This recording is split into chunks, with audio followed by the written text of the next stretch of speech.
देखिए, बीपीएससी के तमाम अभ्यर्थी पटना के गर्दनी बाग में 2 महीने से ऊपर का समय हो रहा है। अभी भी शिक्षा सत्याग्रह पर बैठे हुए हैं। एक तरफ कोर्ट में लगातार सुनवाई जो है वो टल रही है, तो दूसरी ओर विधानसभा में इन तमाम छात्रों की मुद्दे जो है वो गूंजने लगे हैं। विपक्ष जो है अब सरकार को इन मुद्दों पर घेर रही है। देखिए, हमारे साथ छात्र नेता सौरभ है। कल सुनवाई थी सौरभ, और कल सुनवाई को भी फिर से टाल दिया गया। बहुत बहुत धन्यवाद आपको निखिल जी।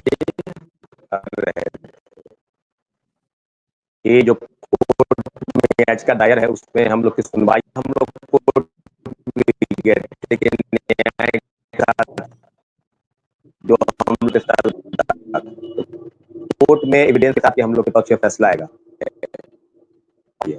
और कल जो मामला था कि 4 मार्च को सुनवाई होनी है, उसमें एक पीआईएल का मामला है, विजीत आनंद अलग हम लोग का रिट का मामला है करते हुए ये मामला सिंगल बेंच तो पूरी तरीके से अब हम लोग 7 मार्च का इंतजार करेंगे।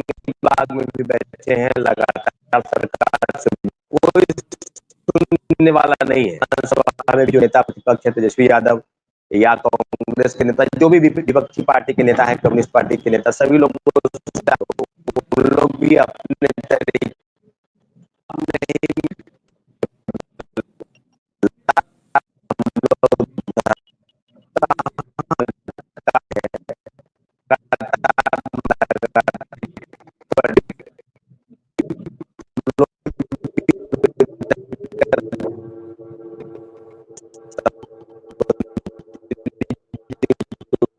जवाब देना है।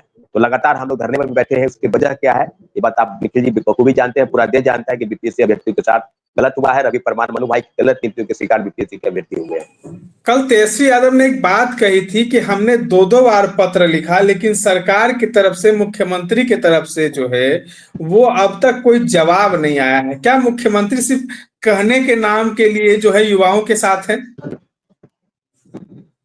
देखिए, तेजस्वी यादव पत्र लिख रहे हैं, तेजस्वी यादव क्या कर रहे हैं ये तेजस्वी यादव बताएंगे। लेकिन 80 दिनों से हम लोग जो धरने पर बैठे हैं, और एक बार नहीं 5-5 बार हम लोग सड़क पर भी प्रोटेस्ट किए। आपको बताते चले कि 6 दिसंबर को प्रोटेस्ट हुआ, 29 दिसंबर को प्रोटेस्ट हुआ, उसके पहले 25 दिसंबर को प्रोटेस्ट हुआ, फिर 29 दिसंबर को प्रोटेस्ट हुआ प्रशांत किशोर के साथ, फिर हम लोग 30 जनवरी को प्रोटेस्ट किए, शांतिपूर्वक बीपीएससी का घेराव किए। तो सब मामलों पर तो मुख्यमंत्री जी चुप ही हैं। आप पत्र लिख रहे हैं, नेता प्रतिपक्ष उनके भी सवाल का जवाब वो नहीं दे रहे हैं।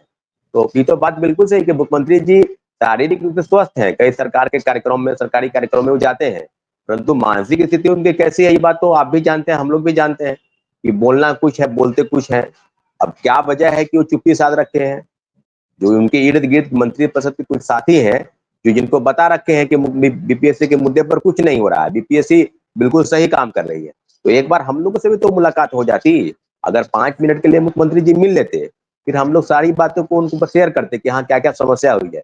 लेकिन मिलने नहीं दिया गया, मिलवाया नहीं गया, तो पूरी तरीके से हम लोग पूरी निराश होकर माननीय उच्च न्यायालय के शरण में गए हैं। फिर भी हम लोग धरने पर बैठे हैं, और विधानसभा सत्र के दौरान एक शांतिपूर्वक हम लोग घेराव की भी तैयारी कर रहे हैं। लेकिन कोर्ट में याचिका दायर है, इसलिए 7 मार्च का इंतजार हम लोग कर रहे हैं।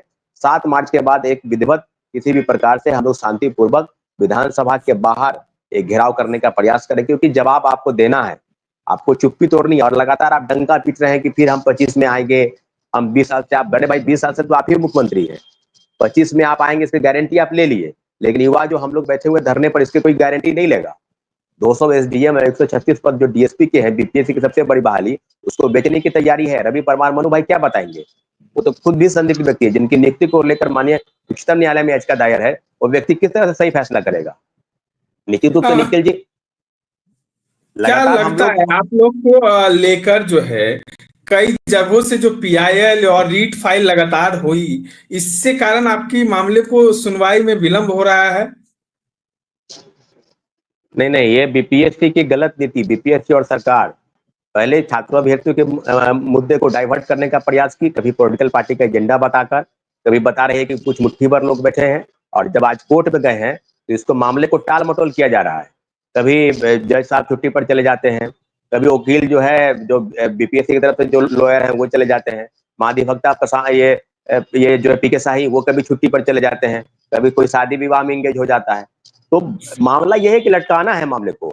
लेकिन हम लोग अगर पटना उच्च न्यायालय से अगर हार जाते हैं केस, फिर भी हम लोग सुप्रीम कोर्ट जाएंगे। हमारी बात, हम लोग की बात राहुल गांधी जो देश के बड़े नेताओं में से एक है, कांग्रेस के सांसद, उनसे चल चुकी है। उन्होंने कहा है कि आप बड़े से बड़े लॉयर इसमें रखेंगे, आप जिनको भी चाहे, चाहे प्रशांत भूषण को रखें, चाहे कपिल सिब्बल को रखें, चाहे आप अभिषेक मनु सिंघवी को रखें। हम लोग का लॉयर का एक बहुत बड़ा टीम है जिनके साथ हम लोग निश्चित रूप से अन्याय नहीं हो देंगे। तो हम लोग बस इंतजार कर रहे हैं पटना उच्च न्यायालय का, लेकिन हम लोग फैसले का सम्मान करेंगे। 7 मार्च को इंतजार है। लेकिन निखिल जी, बात सिर्फ ये नहीं है कि कोर्ट से, लेकिन सरकार क्यों चुप्पी साधी रखी है छात्रों अभ्यर्थियों के मुद्दे पर? तो आप लगातार लाठीचार्ज, यहाँ तो डेमोक्रेसी में अभ्यर्थियों की आवाज को आप दबा रहे हैं। और उन्हीं के पुत्र हैं निशांत जी, तो कहते हैं कि भाई हमारे पिताजी को फिर वोट देके जितवाइए। तो सभी के बेटा तो सेठ ही है भाई। रामविलास पासवान का बेटा चिराग पासवान, वो भी सेठ है। मुख्यमंत्री जी किसान को सेट कर रहे हैं। लालू जी के पुत्र तेजस्वी तेज प्रताप दोनों सेट हैं। सब लोग अपने अपने परिवार को सेट लगे। समाजवाद का जो खेल है, ढोंग है, इसको आप समझ सकते हैं। जयप्रकाश नारायण के दोनों चेले, चाहे वो लालू जी हो चाहे नीतीश जी हो, इन्होंने समाजवाद का बस नाम रखा है। अपने परिवार को, अपने चीजों को आगे बढ़ाने के लिए ये लोग इस तरह का चीज कर। लेकिन गरीब किसान मजदूर के बच्चे जो गर्दनी बाग में बैठे हैं, तो क्या उनको अधिकार नहीं है कि अपने हक की लड़ाई के लिए सड़क पर उतरे? क्या उनको अधिकारी बनने का कोई अधिकार नहीं? इस प्रकार की चीजें हो रही है। बड़े पैमाने पर भ्रष्टाचार का खेल इस प्रदेश में चल रहा है। बीपीएससी क्या कहे कि बीपीएससी कभी कही है कि धांधली नहीं हुआ है? धांधली खुलेआम हो रहा है, उसको रोकने की जरूरत है। लेकिन ये रोक नहीं रहे हैं। अभ्यर्थियों की आवाज को दबाया जा रहा है लाठी के दम पर। फर्जी एफआईआर हो रहा है, शिक्षकों को डिटेन किया जा रहा है, छात्रों को डिटेन किया जा रहा है, फर्जी एफआईआर, सारी सारी चीजें, सारे कुछ जो है बीपीएससी के हवाले से और सरकार के हवाले से चल रही है। लेकिन हम लोग पीछे नहीं हटेंगे। हम लोग लगातार कोर्ट के फैसले का भी सम्मान करना है। अगर हम कोर्ट में हार जाते हैं पटना उच्च न्यायालय में, तो सुप्रीम कोर्ट की तरफ हम लोग मूव करेंगे। लेकिन इतना जरूर है कि पीछे नहीं हटेंगे। न गर्दनी बाग पीछे हटा है और न कोर्ट के दरवाजे कभी बंद होंगे। हम लोग लगातार न्याय की गुहार लगाते रहेंगे। लेकिन इतना जरूर है कि बड़े पैमाने पर धांधली की प्रक्रिया जारी है, जिसको रोकना बहुत जरूरी है। अगर ये नहीं रुक पाया तो आप समझ लीजिए कि 200 एसडीएम, 136 पद सहित 2035 पद को बेचने की तैयारी है, क्योंकि चुनाव में इन्हीं पैसे से फंडिंग के रूप में इसका इस्तेमाल करना है। 7 मार्च को अगर फैसला नहीं आता है, फिर से टाल दिया जाता है, तो आगे तमाम बीपीएससी अभ्यर्थी क्या करेंगे? 7 मार्च के बाद हम लोग इंतजार करेंगे। लेकिन फिर भी हम लोग ने एक फैसला किया है कि हम लोग विधानसभा सत्र के दौरान एक कार्यक्रम हम लोग करने, शांतिपूर्वक हम लोग घेराव करने की तैयारी करेंगे।